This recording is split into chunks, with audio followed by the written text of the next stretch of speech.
आपल्याला संबोधित करणार आहेत. सर्वांनी कृपया खाली उतरा. शांतता पाळा. थोडं साईडला जरा थोडंसं क्लॅरिटी आहे. थोडं लांब उभे राहिले तर सगळ्यांना दिसेल. जरा थोडं लांब अंतर ठेवा.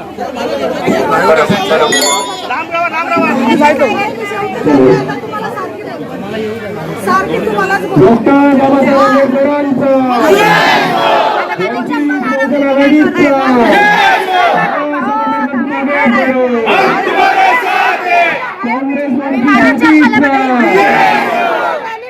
इथे उपस्थित वंचित बहुजन आघाडीचे उमेदवार तसेच काँग्रेस पक्षाचे उमेदवार, वंचित बहुजन आघाडीचे तमाम पदाधिकारी, कार्यकर्ते आणि इथे उपस्थित माझ्या माता भगिनी, वडीलधारी मंडळी आणि या चळवळीच्या तमाम साथीदारांना माझ्या मानाचा, प्रेमाचा, सप्रेम, सन्मानाचा क्रांतिकारी जय भीम.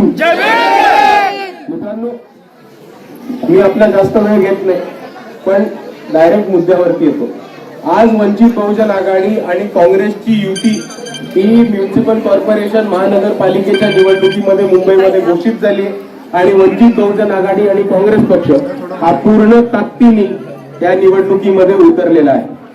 आपण आज जर बघितलं तर आपल्या वॉर्ड क्रमांक 139 मध्ये आपल्या सर्वांसमोर बऱ्याचशा समस्या आहेत आणि या समस्या काय येतात हे पण आपल्याला समजून घेतलं पाहिजे. आज आपण बघितलं तर आपल्याला फक्त 2 तास हे पिण्याचं पाणी मिळतं आणि त्या 2 तासामध्ये त्याच्यातले 1 तास 15 मिनिटं फक्त नळाला गढूळ पाणी आपल्या समोर येतं. खूप वेळ पाईप बंद असला तर तो पाईप सडतो आणि त्याच्यामुळे पण गढूळ पाणी येण्याचं कारण आहे. आणि मी आपल्या सर्वांना इकडे सांगायला आलोय की जर वंचित बहुजन आघाडीचे उमेदवार स्नेहलताई सोनी इकडे निवडून आल्या तर प्रत्येकाच्या घराला नळ देऊन त्या घराला 24 तास स्वच्छ पिण्याचं पाणी देण्याचं काम इथे वंचित बहुजन आघाडी आणि काँग्रेसची सरकार नक्कीच करेल.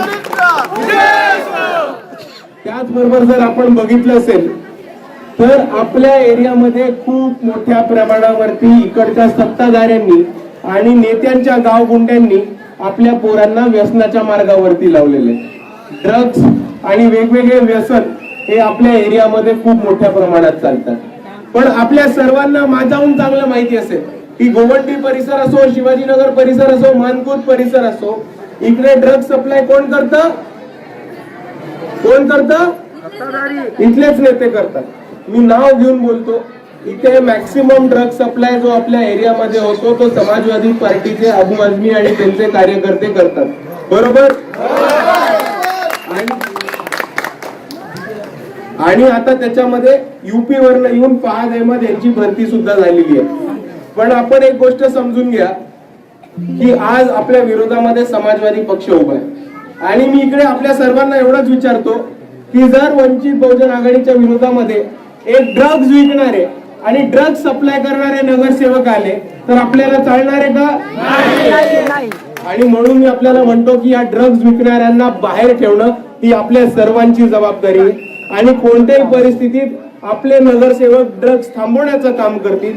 समाजवादी सरकार ड्रग्ज वाटण्याचे काम बिलकुल आपल्या एरियामध्ये होणार नाही हे मी आपल्या सर्वांना आश्वासन द्यायला इथे आलेलो आहे. दुसऱ्या बाजूला आताचे आपले सिटिंग नगरसेवक आहेत ते कुठल्या पक्षात गेले? कुठल्या पक्षात निवडून आलेले? समाजवादी पार्टी. आता आपण एक गोष्ट लक्षात ठेवा, एक माणूस आपण निवडून दिला, मुसलमानांच्या आंबेडकरवाद्यांच्या मतावरती तो माणूस निवडून आला आणि मग शिंदे गटामध्ये गेला. आताचा उमेदवार शिंदे गटामध्ये जाणार नाही याची काय गॅरंटी? आणि शिंदे गटाला मतं मारायची आहेत का? नाही. पण समाजवादीला मतं मारून जर तो शिंदे गटामध्ये जात असेल तर त्या समाजवादीला मतं देऊन पण काय फायदा? आपलं मत वाया घालवू नका. दुसऱ्या बाजूला आपल्या इकडे MIM हा पक्ष उभा आहे. बरोबर? आता तुम्हाला माहितीये मी कुठल्या जिल्ह्यात येतो? अकोला. अकोल्यामध्ये एक नगर परिषद आहे, अकोट नगर परिषद म्हणून. त्या नगर परिषदेमध्ये MIMनी चक्क आणि चक्क भाजप बरोबर युती केली. म्हणजे हा पक्ष मुसलमानांची बाजू घेऊन आणि मुसलमानांना भाजपची भीती दाखवून जर राजकारण करून मतं मिळवत असेल आणि मग भाजपबरोबरच सत्तेमध्ये जाऊन बसत असेल तर काय फायदा? आता काही लोक म्हणतील कि MIM और भाजपा की युति टूट गई है, लेकिन वो युति तोड़ी फडणवीस ने, एमआईएम इतनी बेशरम पार्टी है कि उन्होंने इसके ऊपर एक स्टेटमेंट या एक बयान जारी नहीं किया। एमआईएम और भाजपा की ड्यूटी है, फडणवीस ने शर्म के मारे तोड़ी है, लेकिन बेशरम एमआईएम इसके ऊपर बात करने को तैयार नहीं है। और एमआईएम का जो सिंबल है पतंग, वो आपको पतंग कितने ऊपर उड़ते हुए दिखा ना, तो फिर भी आप ये बात समझ लो कि वो पतंग की जो डोर है वो देवेंद्र फडणवीस के हाथों में है। इसीलिए आज हमारे वार्ड 139 में वंचित बहुजन आघाड़ी के तरफ से, वंचित बहुजन आघाड़ी और कांग्रेस पार्टी की तरफ से स्नेहलताई सोनी हमारी तरफ खड़ी है।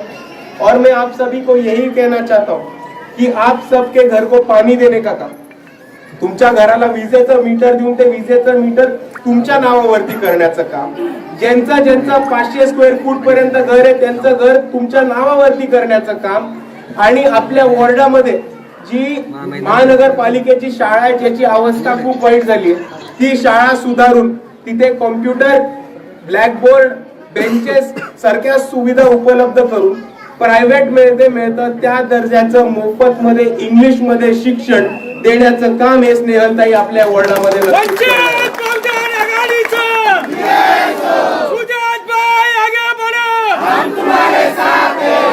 हेच म्हणत असताना मला हे सुद्धा म्हणायचंय की आपल्या सर्वांसोबत इथे हंडोरेताई सुद्धा आहेत। वंचित बहुजन आघाडी आणि काँग्रेसची पूर्णपणे युती झालेली आहे आणि पूर्ण ताकदीने वंचित बहुजन आघाडी आणि काँग्रेस या युद्धामध्ये, या निवडणुकीमध्ये, या लढाईमध्ये उतरलेले आहे। वंचित बहुजन आघाडीचं चिन्ह आहे गॅस सिलेंडर आणि काँग्रेसचं चिन्ह आहे पंजा। पूर्णपणे युती धर्माचं पालन करा आणि या युतीचा, या आघाडीचा विजयी करा अशी मी आपल्या सर्वांना कळकळीची विनंती करतो।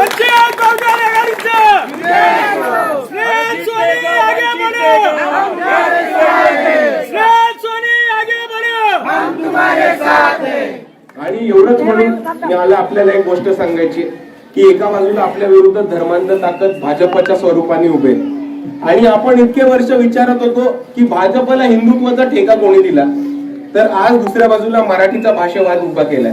आणि मग आज ही परिस्थिती येते विचारायची की या महाराष्ट्रामध्ये आणि या मुंबईमध्ये मराठी भाषा वाचवण्याचा ठेका ठाकरेंना जाऊन कोणी दिला। आज आपण बघितलं तर ठाकरेंकडे आणि शिवसेनेकडे महानगरपालिका असताना मुंबईमधनं मराठी माणूस हा हद्दपार झालाय, मराठी शाळा बंद पडल्यात आणि ह्यांच्याकडे 25 वर्ष सत्ता असताना एकही मराठी कॉन्ट्रॅक्टरला कॉन्ट्रॅक्ट दिला नाही, एकही सब कॉन्ट्रॅक्टरला यांनी कॉन्ट्रॅक्ट दिला नाही। आणि एवढंच नाही तर आदित्य ठाकरे जेव्हा पहिल्यांदा निवडणुकीला वरळीमधनं उभे होते, तुम्हाला माहितीये तेव्हा बॅनर काय लागले होते, केम छो वरळी। आता मला मराठी एवढी नीट नाही पण केम छो मराठीत नाही, कुठली भाषा झाली, अरे गुजराती झाली, पण गुजरात्यांच्या विरुद्ध तर ते भाषा ठोकतात। आणि केम छो वरळीचे बॅनर लावले तेव्हा मराठी माणसाची अस्मिता दुखावली नाही का।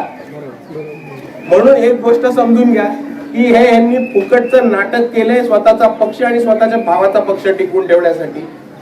आपला ह्याच्याशी काही संबंध नाही।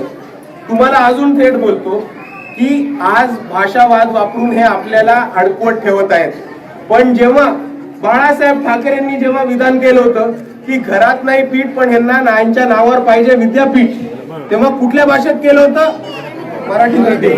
आणि कोणाच्या विरुद्ध केलेलं, आपल्या विरुद्ध। म्हणून आज शिवसेनेला ही सांगायची वेळ आली आहे की आमच्या घरात पीठ तर आहेच पण आमच्या बापाच्या नावावर विद्यापीठ सुद्धा आहे।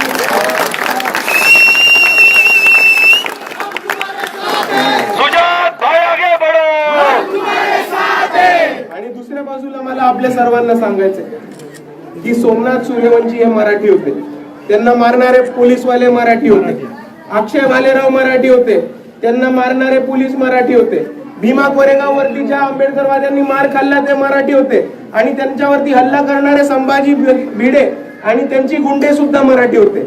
म्हणून हा मराठीचा मुद्दा आपला नाही। आणि त्याच्याहून महत्वाचं सांगतो, 6 डिसेंबरला चैत्यभूमीला कोण कोण जातं, हात वर करा, सगळे जातात। आता मला एक गोष्ट सांगा की 6 डिसेंबरला जातात तेव्हा शिवाजी पार्क आणि राज ठाकरेच्या आजूबाजूचे नातेवाईक घर बंद करून निघून जातात की नाही, आपण जातो म्हणून, ते कुठल्या भाषेत बोलतात, मराठीत बोलतात ना।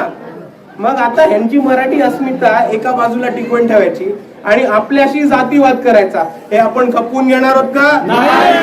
म्हणून मी तुम्हाला सांगतो, आपले मुद्दे नक्की आहेत. आपल्याला या देशातला आणि या महाराष्ट्रामधला जातीवाद संपवायचा आहे आणि महानगरपालिकेमार्फत इकडच्या नागरिकांना शिक्षण, रोजगार, आरोग्य, पाणी, चांगले रस्ते आणि नाले हे मुंबईच्या नागरिकांना उपलब्ध करून द्यायचे. म्हणून हिंदुत्वाच्या नादात आणि मराठी भाषेच्या नादात लागून नका. आपण आपले उमेदवार स्नेहलताई सोनी यांना जास्तीत जास्त मतांनी निवडून द्या आणि गॅस सिलेंडरला बटन दाबून जास्तीत जास्त मतांनी वंचित बहुजन आघाडीचा आणि काँग्रेस पक्षाचा विजय करा. एवढं म्हणून मी माझे 2 शब्द थांबवतो. जय भीम, जय संविधान. वंचित बहुजन